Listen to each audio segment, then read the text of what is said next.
PPP अगर इसको हम अच्छी तरह से पढ़े ना तो ये परेशानी प्रमाण पत्र, इससे अलावा कुछ नहीं है। ये नाम क्यों दे दिया आपने? यार है ये पूरी पब्लिक के लिए परेशानी है, मैं नाम नहीं दे रहा, आम पब्लिक ने नाम दिया। ये अगर बीजेपी सरकार के जो भी नुमाइंदे हैं उनको वोट लेने के लिए पब्लिक में जाना है तो उनको अपने अंडरगारमेंट लोहे के बनवा लेने चाहिए। अब वो बबली जी और बीजेपी के हर एक नेता को बताना कि वो समय 2024 में आ चुके आप लोगों का, कि वो मेरे साथ एक दिन बैठ कर पब्लिक मीटिंग कर लें, ओपन फेस टू फेस, वो उसके फायदे गिनवाओ और मैं नुकसान गिनवाऊं। अगर खट्टर साहब की संतुष्टि हमारे तो बन गई कि वाकई में इसके बहुत फायदे हैं तो हम अपने प्रधान ने चाहे किसी भी तरीके से मनवाओ, मानने के लिए तैयार है कि भाई हम तेरी ई टेंडरिंग को एक्सेप्ट करते हैं। अगर वो ओपन स्टेज पर खट्टर साहब अगर हमारी खुले चैलेंज में अगर हार गए तो खट्टर साहब ने भी ईमानदारी से ई टेंडरिंग वापस लेने के लिए प्रोमिस करना होगा, क्योंकि खट्टर साहब मैं मानता हूँ इतनी 2024 में अगर बीजेपी सरकार आती है ना तो ये बुजुर्गों की जो बुढ़ापा पेंशन है ना उस पर भी प्रहार करेगी, उसको भी खत्म करने का करवाया और आज वो 1115 रुपये का कर दिया। इतने की तो यार गरीब आदमी के पहना चूल्हे जलाने में लकड़ी भी नहीं जलती जितने इन्होंने ये। स्वागत आप सभी का। और आज हम मौजूद हैं सफीदों में, सरपंच देख सकते हैं, सरपंचों के धरने पर मौजूद हैं और आज हमारे साथ चर्चा करने के लिए सरपंच जुड़ेंगे। एडवोकेट नरेश सोलंकी है जो गांव खेड़ा खेमावती से सरपंच है। आइए जुड़ते हैं उनसे। क्या मुझे गांव से सरपंच हूँ जी और मैं पेशे से एडवोकेट भी हूँ। अच्छा जी। और आपका धन्यवाद बहुत बहुत जो आप सरपंचों के विचार लेने के लिए आए। तो ये बताइए, आपकी जो चंडीगढ़ में मीटिंग हुई थी मुख्यमंत्री के साथ, क्यों नहीं सहमति बन पाई? सहमति तो भाई साहब ऐसे है कि खट्टर जो हैं हमारे मुख्यमंत्री जी वो सहमति नहीं करना चाह रहे। हम तो सहमति करने के लिए तैयार हैं, वो पॉजिटिव सहमति के लिए आओ। और वो एक बात और मैं आपके न्यूज़ के माध्यम से खट्टर को, सीएम खट्टर को कहना चाहता हूँ कि वो बार बार न्यूज़ चैनल पर बैठकर ई टेंडरिंग के फ़ायदे गिनवाते हैं। और मैं आपके न्यूज़ से खट्टर साहब को चैलेंज करता हूँ कि वो मेरे साथ एक दिन बैठ कर पब्लिक मीटिंग कर लें, ओपन फेस टू फेस, वो उसके फ़ायदे गिनवाओ और मैं नुकसान गिनवाऊँ।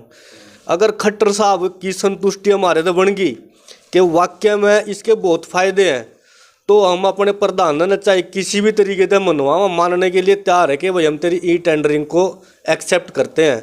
अगर वो ओपन स्टेज पर खट्टर साहब अगर हमारी खुले चैलेंज में अगर हार गए तो खट्टर साहब ने भी ईमानदारी से ई टेंडरिंग वापस लेने के लिए प्रोमिस करना होगा, क्योंकि खट्टर साहब मैं मानता हूँ इतनी कैपेसिटी नहीं है कि वो बोलते कुछ है और एक तरीके की उनके सामने स्क्रीन रख दिया, जो रात को उसको स्क्रीन पढ़ा दी जाती है, सुबह वो बोल देते हैं। उनका खुद का माइंड सेटअप कुछ नहीं है।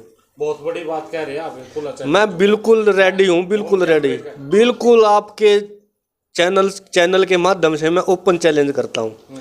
और दूसरी बात एक बार और बताता हूँ, अब की बार ई टेंडरिंग के लिए पहले भाई सरपंच बनते थे, ओबीसी समाज को कोई रिजर्वेशन नहीं थी और अब की बार ओबीसी समाज काफ़ी मात्रा में चुन का आया सरपंच, लेडीज हैं 50% रिजर्वेशन दे का आई है। तो अब की बार ये ऐसा उनमें चोर कैसे नज़र आने लग गया, क्योंकि अब की बार उनके जो पहले सरपंच चुन काते थे ना, पहले उनके लोग होते थे वो सारे के सारे, क्यों ऑलरेडी वो गोल्डन पर्सन होते थे, बढ़िया ब्योंत होता था, इनको सपोर्ट करते थे इलेक्शन में।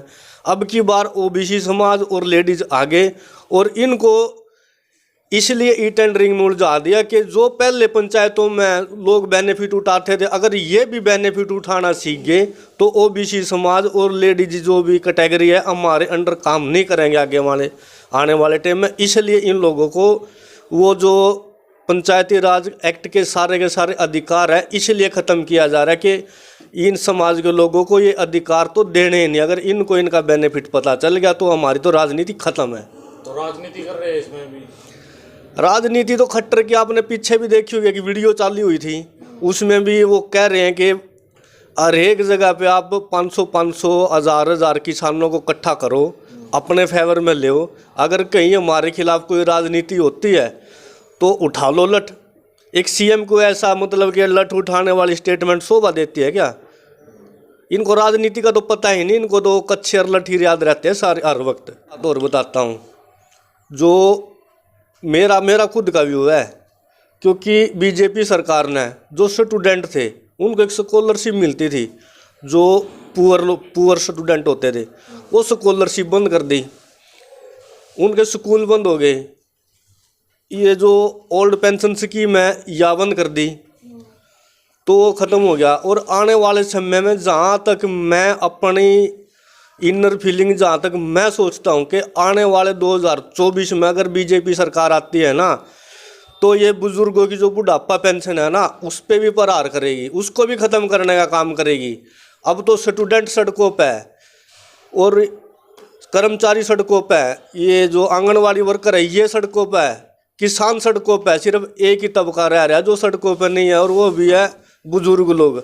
2024 में अगर बीजेपी बनती है तो बुजुर्गों आपकी पेंशन पर सबसे पहला प्रहार होगा।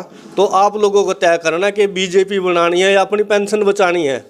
ये तो पेंशन तो 51 हो जाएगी जो सरकार के मैंने अभी तो हर साल बढ़ा रही है पेंशन, अभी बढ़ा रही है। वो क्या है ना कि दिखाना कुछ, वो हाथी के दांत बिल्कुल जी बिल्कुल, ये हाथी के दांत दिखाने के कुछ और खाने के कुछ। ये जो बढ़ाई गई है ये सिर्फ वोट लेने का स्टंट है 2024 में बीजेपी का।